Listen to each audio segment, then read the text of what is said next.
Morning everyone, Jordan Meyer here from Wholesome Family Farms.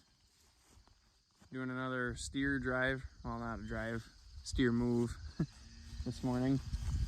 Would have liked to have done it in the afternoon, but the way we're going to be busy today, it's probably not in the cards for us. So still trying to get more fence put up over at the mother-in-law's. Getting really close on that, thankfully. There's 13,000 feet of perimeter fence, 4-wire high tensile fence to be put in there, and then there's 10,000 feet of interior fence, and that kind of just follows the contour of the farm, and then we'll just use poly wire to divide it off.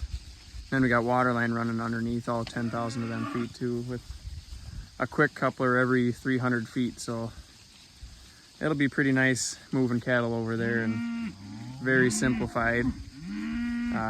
The stretches for the poly wire, they'll be moving, I don't know, it's probably from the interior fence to the perimeter fence, it's a couple spots it could be 600 feet, but that's the biggest, and the shortest spots are on average probably 100 yards at most, maybe 60 even sometimes a lot of places. So should be nice once that's set up. Even moves around here, it's pretty handy. We got a interior fence right here or whatever going through the center of this farm too. Next year hopefully we'll have a water line running underneath that, and then potentially get the other side of the road fence here too for next year, but we'll see how that goes. Fencing, it's a never-ending thing it seems like, but steers are doing good and they're going on to some wicked good forage too, so we'll go take a look at that. Come on guys. Today is September 4th, I believe. And these guys will be getting hauled out on the 9th, so we don't have very much time left. Just trying to tip everything off.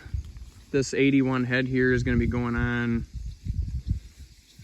I'd say there's probably about 5 acres in here actually. So we're just barely tipping it.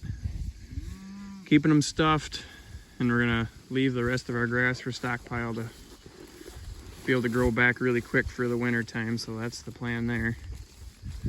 Not as much diversity in here as I would like. This was a hayfield that had been sitting basic. I don't think I ever changed it either. It was here when I started farming here 5-6 years ago.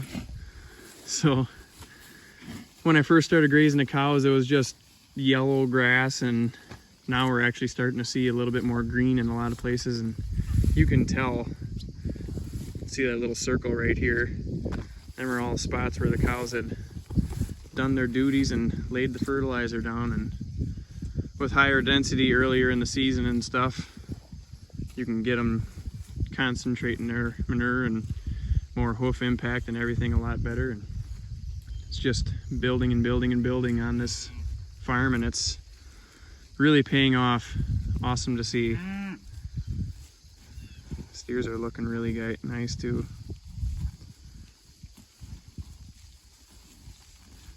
And it's kind of funny how long it's taken for this grass here to get mature again. I think it's been about 40 days rest here too since they were here last. And I don't really see much at all for seed heads anymore. They did a really good job of trampling down what we had here last rotation, so pretty nice. And this farm is a very, very carbon hungry farm, so it's gonna take some time, that's for sure. Couple little clover sprouts underneath there.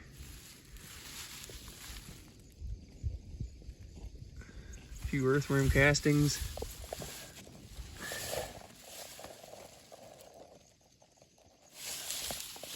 Would like to see a little more carbon under there though, but we're getting there. It's looking pretty good though, I can tell you that. Jeepers cats, some of these guys are flighty. Man, some of these guys just look beautiful though. That red one there, all the red ones in here are actually doing better than all the blacks, in my opinion.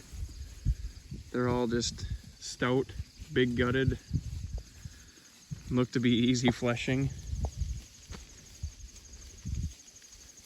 Wouldn't mind keeping some of them for the direct marketing program, but don't really know the whole history of them, so we don't really like to do that. We'll just stick with the ones that we raise out of our own cow-calf herd and sell them to the consumers and build more trust that way. So, but with that, my boy Lane's there, like waiting in the Ranger for me. We're gonna go check on the dogs and the goats a little bit back there, and I think we have a water line issue back there too, so we're gonna check that out and see what we have. But with that, I'm gonna cut her off here, and everyone have a good day.